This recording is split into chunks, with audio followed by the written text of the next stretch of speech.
Hello everyone, welcome to my YouTube channel. आज हम discuss करेंगे वी लुकअप फंक्शन के बारे में।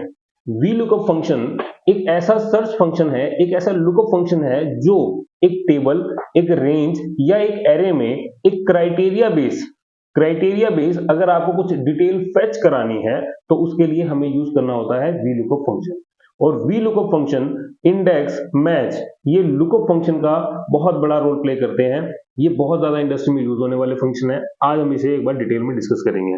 इस एक बार एग्जांपल को समझ लेते हैं। यहाँ पर एबीसी लिमिटेड के पास लेफ्ट साइड में जो डिटेल दी गई है वो एबीसी लिमिटेड के डिफरेंट सप्लायर की लिस्ट दी गई है। एबीसी लिमिटेड ने इन सप्लायर से इतनी इतनी वैल्यू की गुड्स परचेज करे, राइट। यानी कि एबीसी लिमिटेड के पास डिफरेंट सप्लायर्स हैं और उसके सामने जितने भी अमाउंट की उसने उस सप्लायर से परचेजिंग करी होगी, उसके सप्लायर की परचेजिंग का अमाउंट है और टैक्स का जितना उसमें जीएसटी इन्वॉल्व है वो भी अमाउंट वहां पे बाइफरकेट करके दिया हुआ है। बट अब इस एबीसी लिमिटेड के पास एक जीएसटी का नोटिस आया। नोटिस आने के बाद इस एबीसी लिमिटेड की एक रिक्वायरमेंट है कि मेरे पास जो उससे पूछा गया उसके पास एन नंबर ऑफ सप्लायर है, but n number of supplier के बाद जो नोटिस आया वो नोटिस आया कि जी मुझे इन पर्टिकुलर 9 सप्लायर का टैक्स अमाउंट मुझे बता दो, इनकी डिटेल चाहिए। अब डिटेल चाहिए तो उसके लिए एक तो तरीका मेरे पास ये है कि मैं सपोज मुझे डीआर डिस्ट्रीब्यूटर प्राइवेट लिमिटेड की मुझे डिटेल चाहिए कि मैंने इससे कितना अमाउंट परचेज किया, राइट। परचेज किया, अब उसके लिए मैंने क्या किया, कंट्रोल सी किया। इसमें मैं क्या करूंगा, कंट्रोल एफ करके फाइंड आउट कराऊंगा, कंट्रोल वी करूंगा और एंटर कर दूंगा। एंटर करने के बाद इसने मुझे बता दिया कि डीआर डिस्ट्रीब्यूटर से आपने इतने अमाउंट जो है वो परचेज किया।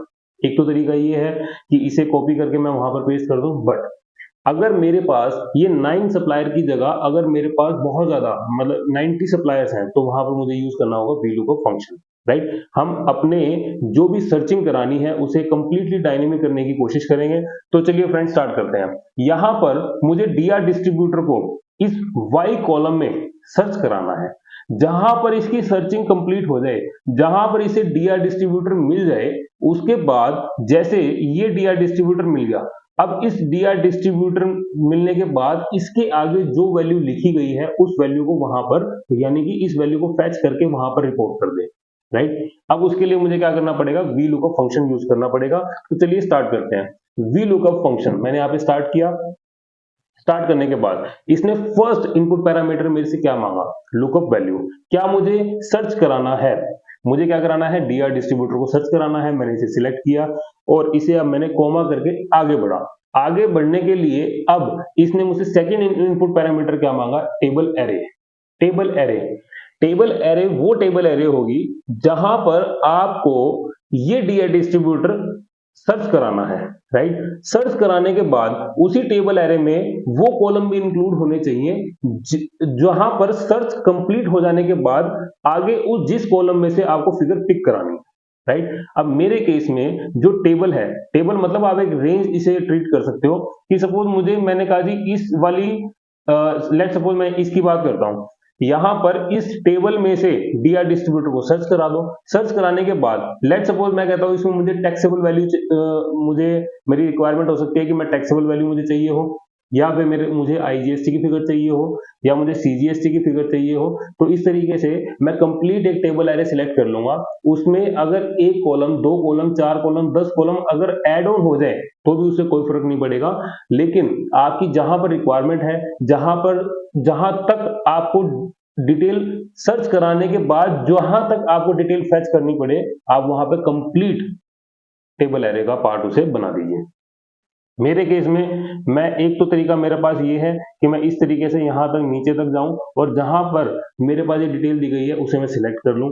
और अगर मुझे ऐसा लगता है कि यहां पर मेरे पास अभी जो सप्लायर की लिस्ट है वो 72 लास्ट सप्लायर है, बट मेरे यहाँ पे 73 भी हो सकता है, 74 भी हो सकता है। तो मैं इसीलिए अब यहाँ क्या करूंगा, इस कंप्लीट कॉलम को सिलेक्ट कर लूंगा। यहां से लेकर के यहां तक मैंने इसे कॉलम को सिलेक्ट किया।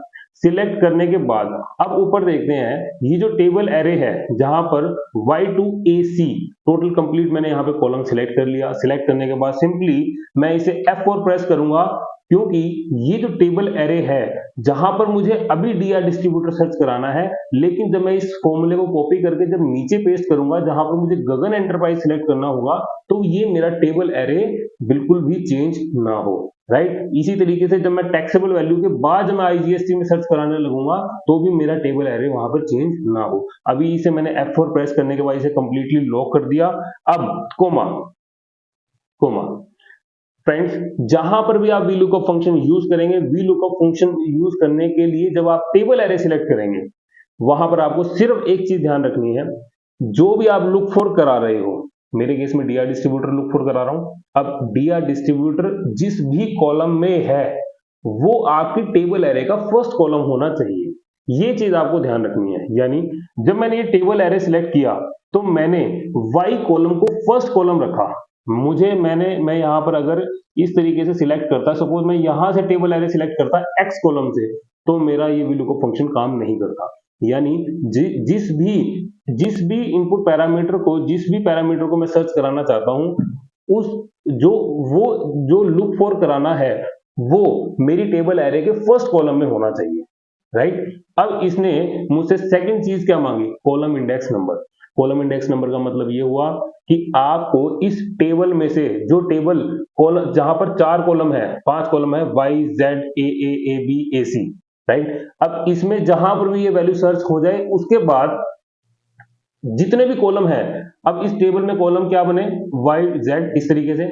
अब Y column number 1, Z column number 2, AA column number 3, AB column number 4, इस तरीके से मेरे कॉलम अब यहां से पिक करने लग जाएंगे, राइट। अब ये कहता है कि जहां पर सर्च हो जाए उसके बाद अब आपको कौन से कॉलम की, जैसे इसने डीआर डिस्ट्रीब्यूटर सर्च किया, डीआर डिस्ट्रीब्यूटर मुझे यहां मिल गया, इसके बाद डीआर डिस्ट्रीब्यूटर इस टेबल एरे के फर्स्ट कॉलम में है। अब आपको सेकंड कॉलम की डिटेल चाहिए, या थर्ड की चाहिए, या फोर्थ की चाहिए, फिफ्थ की चाहिए। अब मेरे केस में मैं यहाँ पर टैक्सेबल वैल्यू की रिजल्टेंट फिगर चाहता हूं, तो उसके लिए मुझे क्या करना पड़ेगा, उसके लिए मुझे सेकंड कॉलम इंडेक्स, यानी कि ये Z वाले कॉलम की मुझे फिगर पिक करानी है, तो मैंने यहाँ पे 2 एंटर कर दिया, राइट। इस टेबल एरे में जितने भी कॉलम है, उस कॉलम में से सीरीज वाइज कौन से कॉलम की मुझे फिगर पिक करानी है, सिंपली मुझे यहाँ पर ये डालना है। 2 मैंने एंटर किया। अब मैंने कोमा करने के बाद अब ये कहता है ट्रू और फॉल्स। ट्रू और फॉल्स का सिंपली एक मतलब ये है कि आपको एग्जैक्ट मैच चाहिए या अप्रोक्स मैच चाहिए, राइट। अप्रोक्स मैच चाहिए, मैंने तो यहां पर क्या कहा, मुझे तो एग्जैक्ट मैच चाहिए। जहां पर डीआर डिस्ट्रीब्यूटर प्राइवेट लिमिटेड लिखा हुआ है, वहां पर डीआर डिस्ट्रीब्यूटर प्राइवेट लिमिटेड ही समझे। अगर वहां पर उसको कहीं पर डीआर डिस्ट्रीब्यूटर्स मिल जाए, उसे पिक ना करें, मुझे एग्जैक्ट मैच चाहिए। मैंने यहाँ पे 0 एंटर कर दिया। 0 एंटर करने के बाद अब मैं इसे क्लोज कर दूंगा। 0 मतलब फॉल्स, 0 मतलब फॉल्स, राइट। अब मैं इसे 0 एंटर करने के बाद एंटर करूंगा। अब इसने क्या किया, इसने VLOOKUP यूज करने के बाद डीआर डिस्ट्रीब्यूटर को इस टेबल एरे में सर्च किया। जहां इसका डीआर डिस्ट्रीब्यूटर सर्च हो गया, अब सर्च होने के बाद इस कंप्लीट टेबल एरे में कॉलम वाइज सेकंड कॉलम की फिगर को इसने पिक करके यहां पर दे दिया, राइट। अब मुझे सिंपली क्या करना है, यहां पर इसे डबल क्लिक कर देना है। डबल क्लिक करते ही यहां पर गगन एंटरप्राइज को, इसने जहां पर भी गगन एंटरप्राइज की इसकी सर्चिंग कंप्लीट हुई होगी, कंप्लीट होने के बाद सेकंड कॉलम की इसने वैल्यू पिक करके आपको यहां पर दे दी। अब मैं यहां पर क्या करता हूं, इसे जब मैं यहां पर पेस्ट करने लगूंगा तो इसने क्या किया, इसे पेस्ट करके देखते हैं। जब इसने पेस्ट किया तो यहां पर अब जब VLOOKUP इसने स्टार्ट किया, लुकअप वैल्यू मेरा डीआर डिस्ट्रीब्यूटर ही रहना चाहिए। डीआर डिस्ट्रीब्यूटर जब मैं इसको, इस फॉर्मूले को जब मैं राइट की तरफ पेस्ट करूं, तो मेरा जो लुकअप वैल्यू है ना, वो चेंज ना हो। लेकिन जब मैं नीचे की तरफ जा रहा हूं तो मेरा चेंज होता चला जाए। यानी कि अगर मैं इसके अंदर AF3 जब मैं नीचे की तरफ जा रहा हूं, AF4 हो जाए कोई बात नहीं, यानी कि जो 3 है वो मेरा वेरिएबल रहना चाहिए। लेकिन जो AF है, इस AF को मैंने यहां पर इसके आगे मैंने डॉलर साइन लगा दिया, एंटर कर दिया। एंटर करने का मतलब ये है, जब मैं इसे नीचे की तरफ फॉर्मूला के पेस्ट करूंगा तो AF यानी कॉलम, 3 यानी कि रो, जब नीचे जाऊंगा तो 3 का 4 हो जाए, 5 हो जाए, इस तरीके से मेरा वहां पर वो वेरिएबल होना चाहिए। लेकिन जो AF है, जब मैं इसे राइट की तरफ पेस्ट करूंगा तो वहां पर ये पेस्ट नहीं होना चाहिए, वहां पर चेंज नहीं होना चाहिए। अब सिंपली मैंने यहाँ पे क्या किया, इसे यहाँ से लेकर के यहाँ तक जो है मैंने यहाँ पर पेस्ट कर दिया, एंटर कर दिया। एंटर करने के बाद भी आप देखेंगे अब आप देखेंगे यहाँ पर जो हमने कॉलम इंडेक्स नंबर देखा था, कॉलम इंडेक्स नंबर मैंने 2 इसलिए मेंशन किया था क्योंकि टैक्सेबल वैल्यू इस टेबल एरे में सेकंड नंबर पे था। अब मुझे आईजीएसटी सर्च कराना है, तो आईजीएसटी सर्च कराना है, मैं यहाँ पर क्या करूंगा, कॉलम इंडेक्स नंबर जो यहाँ पर 2 है, इस 2 को मैं सिंपली 3 कर दूंगा, क्योंकि इस टेबल एरे में जो आईजीएसटी है वो थर्ड कॉलम पे है। एंटर कर दिया। एंटर करने के बाद मैं इसे सिंपली पेस्ट कर दूंगा। अब यहाँ पर इसे क्या करूंगा, जो यहाँ पर अब मुझे सीजीएसटी सर्च कराना है, सीजीएसटी मेरा जो है वो फोर्थ कॉलम में है, तो मैं यहाँ पे 2 की जगह यहाँ पे 4 एंटर करूंगा और यहाँ पर इसे डबल क्लिक कर दूंगा।